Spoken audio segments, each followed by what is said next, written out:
Sallallahu ala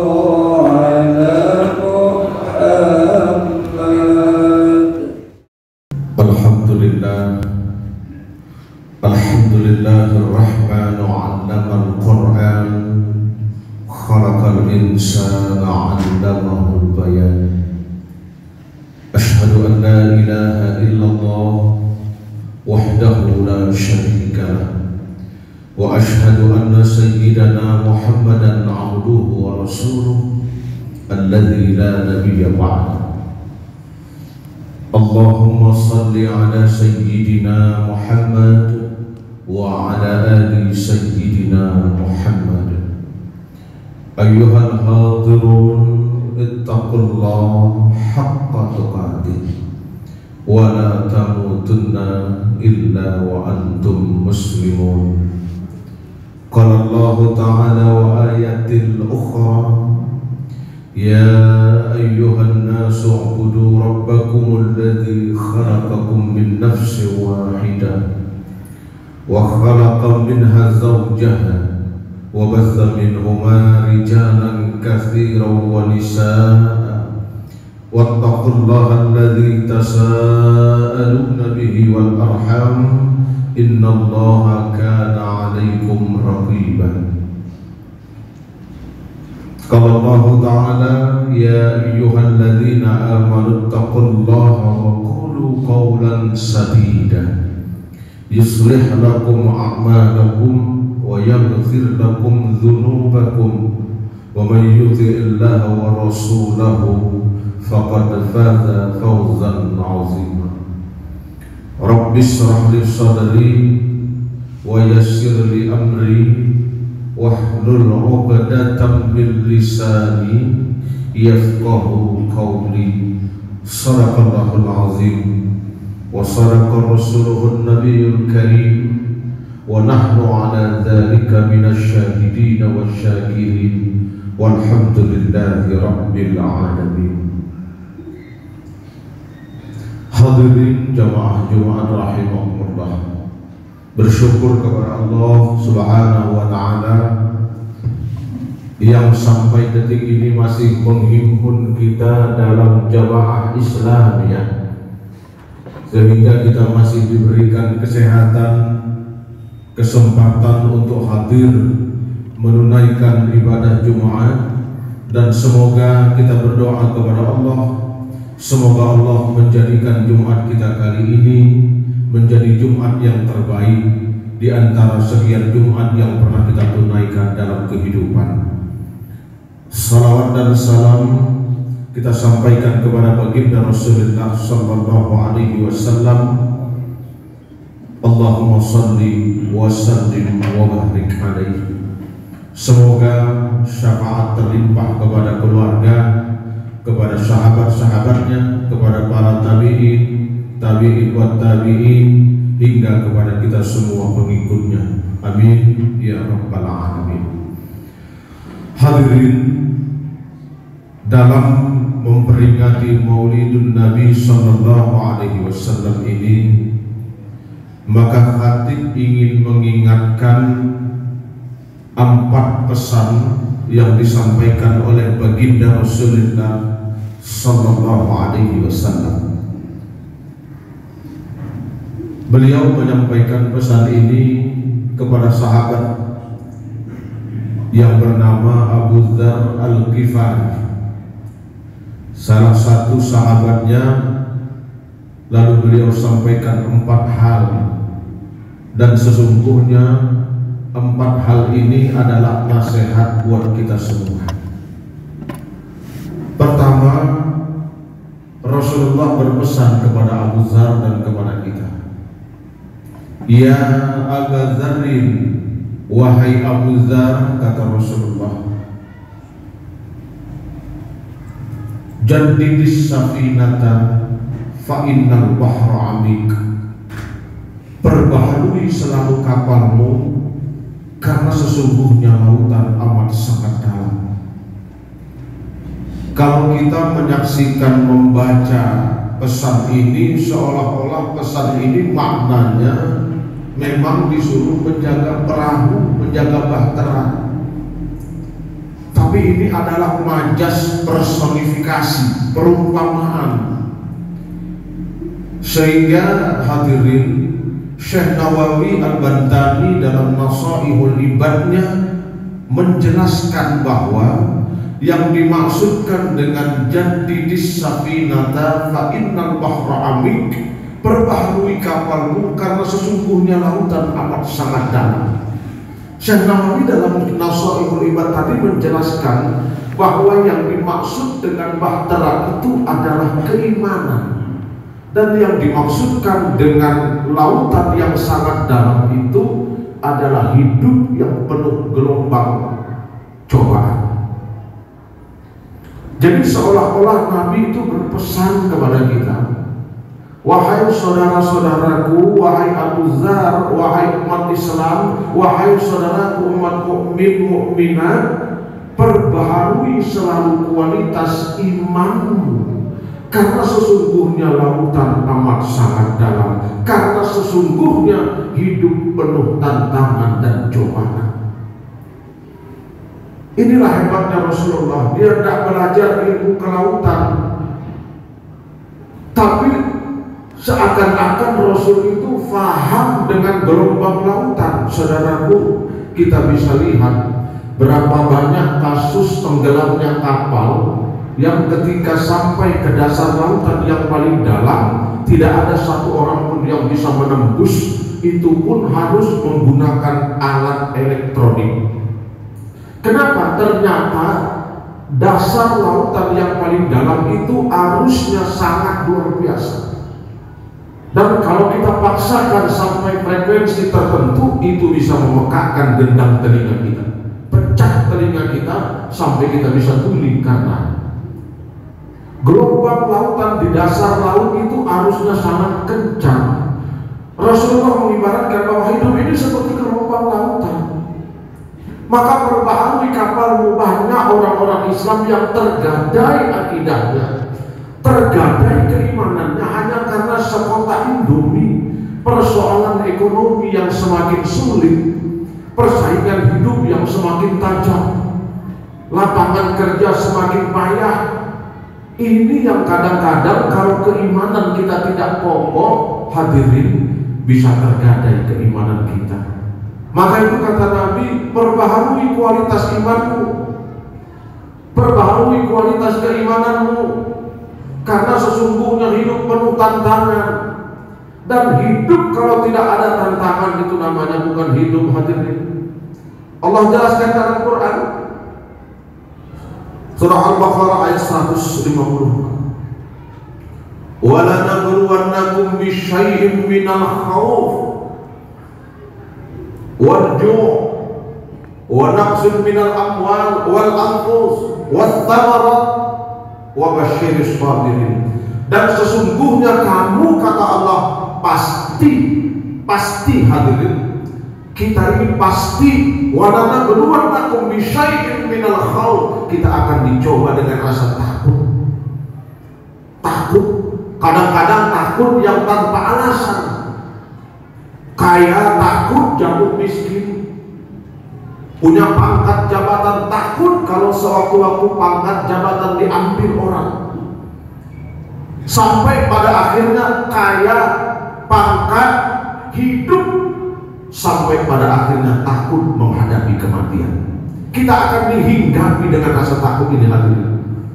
Seberapa benar, seberapa besar pun kita, seberapa hebat pun kekuasaan kita, seberapa premankah kita, seberapa tegakkah badan kita, tetap akan dihinggapi dengan rasa takut. Minimal, hadirin, kita akan dihinggapi rasa takut ketika maut datang menghampiri kita. Wa naqsin minal amwal, lalu kamu akan diuji dengan kekurangan harta, wal anfus, kekurangan jiwa, wat thamarat, kelaparan. Semua ini kita akan diuji. Wa basyiris sabirin, lalu berikan kabar gembira kepada mereka orang-orang yang sabar. Jadi hidup ini adalah ujian, hidup ini adalah tantangan. Maka itu hadirin, yang tantangan yang semakin kompleks, tantangan yang semakin dalam hidup kita ini, kalau kita hadapi tidak dengan keimanan, bisa runtuh akidah kita. Perbaharui kualitas iman, karena sesungguhnya hidup penuh tantangan dan cobaan. Lalu kedua, baginda Rasulullah berpesan, wa khuziz zada kamilan fa inna safara ba'id, bawa bekal yang banyak karena perjalanan masih panjang ke depan. Kalau tadi perbaharui kapal karena lautan sangat dalam, lalu ada lagi umpama bahwa bawa bekal yang banyak karena hidup masih panjang ke depan. Rasulullah ingin ingatkan kita, Syekh Nawawi jelasin bahwa yang dimaksudkan dengan bekal itu adalah amal dan nilai takwa. Karena Allah berfirman dalam Al-Quran, wa tazawwadu fa inna khairaz zadi taqwa, berbekalah antum dan sebaik-baik bekal adalah takwa. Kumpulkan nilai ketakwaan. Imam Al-Ghazali mengatakan bahwa takwa adalah kumpulan kebaikan. Takwa bukan sekedar takut ilallah kepada Allah, tapi takwa adalah kumpulan kebaikan.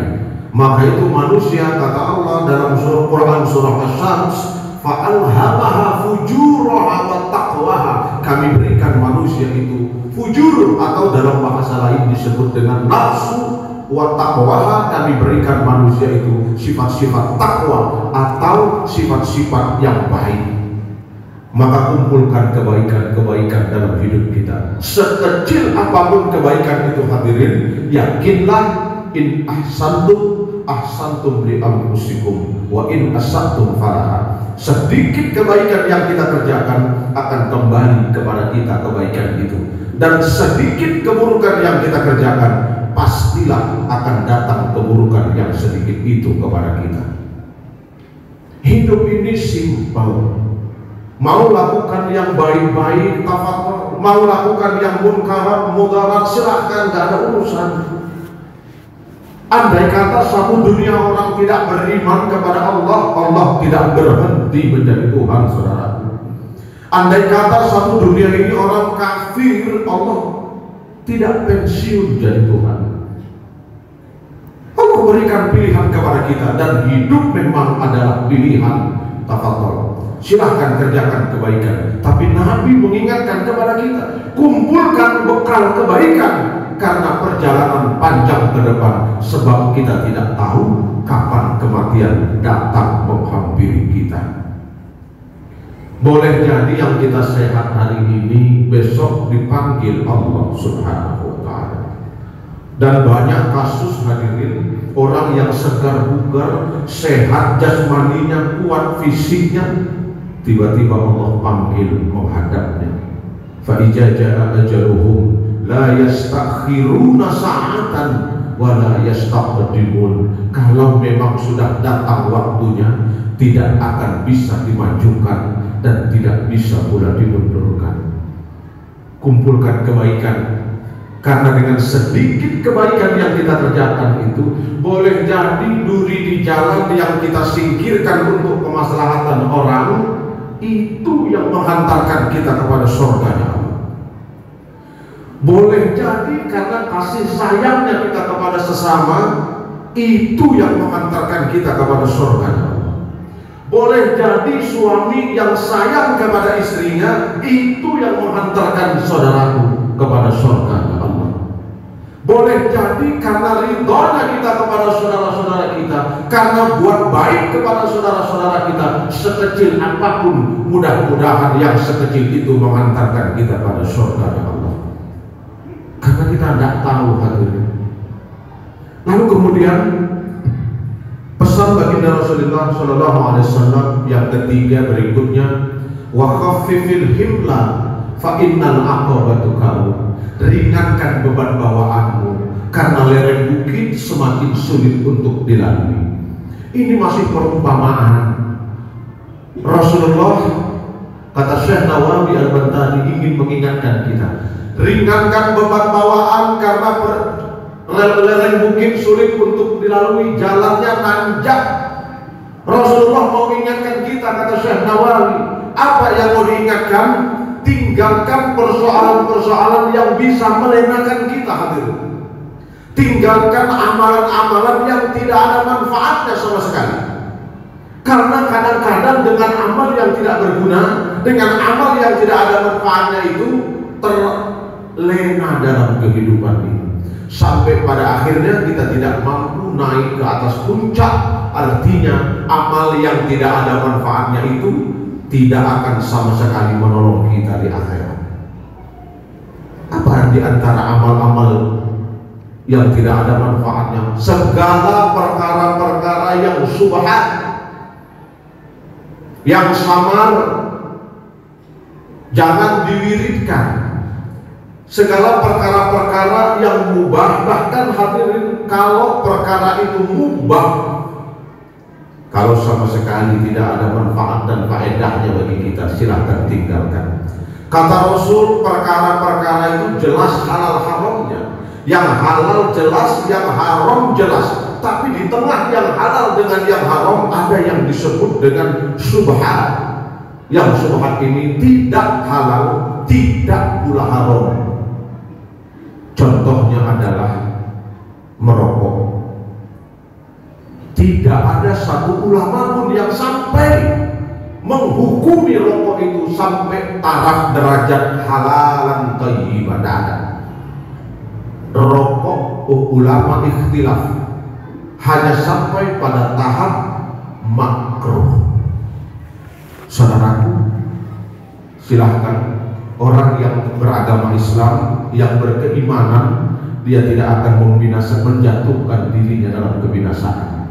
Antum tahu di depan ada jurang yang sangat dalam, antum tahu bahwa jurang itu tidak bisa kita langkahi, tapi kita terjun ke dasar jurang yang paling dalam itu. Konyol. Maukah kita mati dalam keadaan sia-sia? Maukah kita mati dalam keadaan yang tidak bermanfaat sama sekali? Ini hanya sekedar satu sampel, satu contoh yang sering kita amalkan dalam kehidupan. Bercanda yang berlebih-lebihan ini adalah amalan-amalan yang kadang-kadang tidak ada manfaat. Kadang-kadang candaan kita tanpa kita sadari melukai perasaan saudara-saudara kita. Niatnya bercanda, niatnya hanyalah humor, hanya ingin membuat orang tersenyum. Tapi dengan tersenyum itu ada orang lain yang tersakiti, dan boleh jadi dengan sakit hatinya dia tidak ngomong, tapi dia tunggu pertanggungjawaban di akhirat. Ini amalan-amalan yang tidak ada manfaatnya, hadirin. Maka yang terbaik umat Islam itu, kata Rasulullah, man kana yu'minuna billahi wal yawmil akhir, barang siapa yang beriman kepada Allah dan hari akhir, falyaqul khair, dia bercakap yang baik-baik, aw liyasmut, atau setidaknya diam. Ini umat Islam itu, dia tidak perlu banyak cakap. Kalau pada cakapnya itu hanya sekedar ngomong kosong, dia tidak perlu banyak ngebanyol, nggak perlu buat humor kalau dalam humornya ada orang yang tersinggung. Inilah amalan-amalan yang tidak ada manfaatnya, hadirin. Yang keempat, Nabi tidak menggunakan majas personifikasi, Nabi tidak menggunakan kalimat perumpamaan, tapi Nabi langsung kepada pokok pesannya. Apa pesannya? Wa akhlisil amal fa inna naqada basir. Ikhlaslah dalam beramal karena Allah Maha Teliti. Berapa banyak di antara kita yang beramal hanya karena ingin mendapatkan sanjungan, sedekah karena ingin mendapatkan pujian, berbuat baik karena ingin dapat tempat di hati orang. Demi Allah, hadirin, orang yang beramal, berbuat baik, sedekah karena ingin mendapatkan sanjungan, ingin mendapatkan pujian dari orang lain, demi Allah, sanjungan dan pujian orang dia dapati, tapi ridho Allah belum tentu dia terima. Ikhlas dalam beramal, karena kata Nabi, sesungguhnya segala amal itu bergantung kepada niatnya, dan orang akan mendapatkan saja kata Nabi SAW dari semua yang dia niatkan itu. Maka ikhlas dalam beramal. Kalau kita bersedekah, sedekah karena Allah Ta'ala. Lalu ada orang yang bertanya, Ustaz, apakah kita sedekah itu harus diam-diam? Infak apakah harus sembunyi-sembunyi? Kata Allah dalam Quran, antum boleh sedekah terang-terangan, boleh sedekah sembunyi-sembunyi. Tafadhol, silakan, tidak ada urusan. Nanti ria, yang tahu ria itu adalah kita yang sedekah dengan Allah. Tapi Allah ingatkan bahwa sedekah yang sembunyi-sembunyi itu jauh lebih baik. Allah mau bilang, kita mau bantu orang supaya orang lain tahu kebaikan kita. Kita mau sedekah supaya orang tahu nilai sedekah kita, tidak masalah. Tapi yang terbaik itu yang diam-diam itu yang jauh lebih baik kata Allah. Saudaraku, yang paling utama dari ibadah kita kepada Allah adalah ibadah yang diniatkan lillahi ta'ala. Maka dalam sholat pun selalu kita baca pertama kali ketika kita mengucapkan takbiratul ihram, agar kita sadar bahwa hidup ini harus disandarkan kepada Allah Subhanahu wa ta'ala. Apa doa itu yang kita baca? Inna salati wa nusuki wa mahyaya wa mamati lillahi rabbil alamin. Ini sunnah, bahkan ketika Rasulullah kurban, disembelih hewan kurban dengan mengucapkan bismillah ya Allahu Akbar, lalu kemudian Rasulullah menghadap kiblat dan berdoa, inna salati wa nusuki wa mahyaya wa mamati lillahi rabbil alamin. Sesungguhnya ya Allah, hidupku, amalku, ibadahku, matiku, semuanya karena Engkau Rabbul Alamin. Ikhlas dalam beramal. Jangan sampai amal yang tidak kita ikhlaskan karena Allah, tidak karena menggapai ridha Allah, amal itu akan sia-sia karena. Hadirin, sebagai kesimpulan, khatib ingin mengingatkan sekali lagi 4 pesan Rasulullah. Pertama, perbaharui kapal, perbaharui kualitas keimanan. Yang kedua, bawa bekal yang banyak adalah bawa amal soleh dan takwa yang banyak. Yang ketiga, ringankan beban bawaan, itu maknanya adalah tinggalkan segala amal-amal yang tidak bermanfaat. Lalu yang keempat, ikhlas dalam beramal, karena sesungguhnya Allah Maha tahu mana amal yang karena Allah dan mana amal yang karena makhluknya. Barakallahu li wa lakum fil Qur'anil azim wa nafa'ni wa iyyakum bima fihi minal ayati wa dzikril hakim wa taqabbal minni wa minkum tilawatahu innahu huwal ghafurur rahim.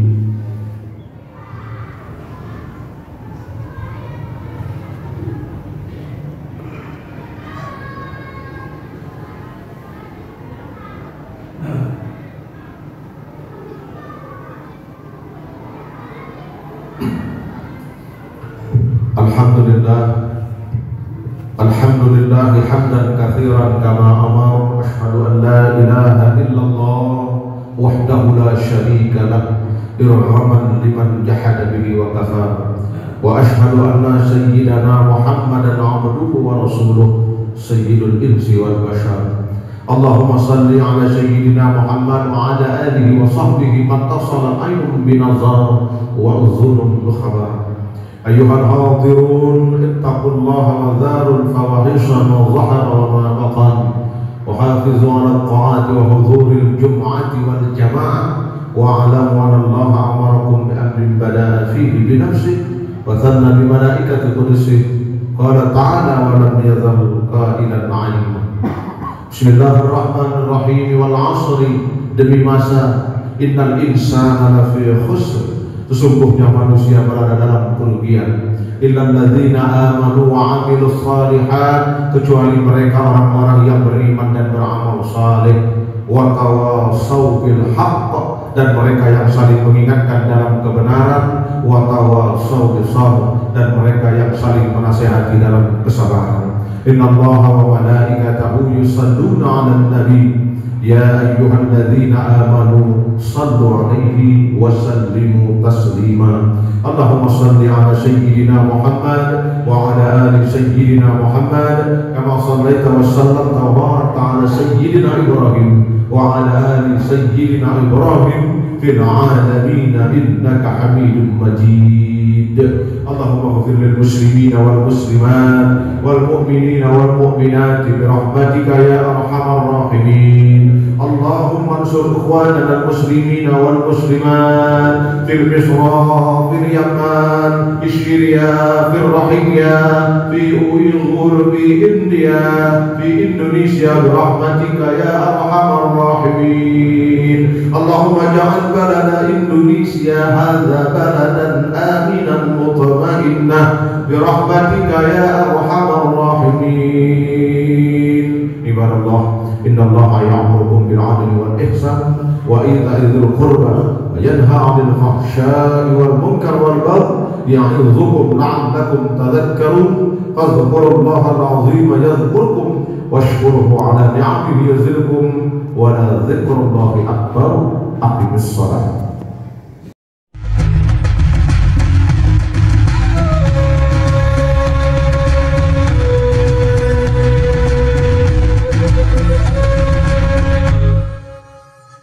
Lihat warna merah nih, tekan tombol subscribe,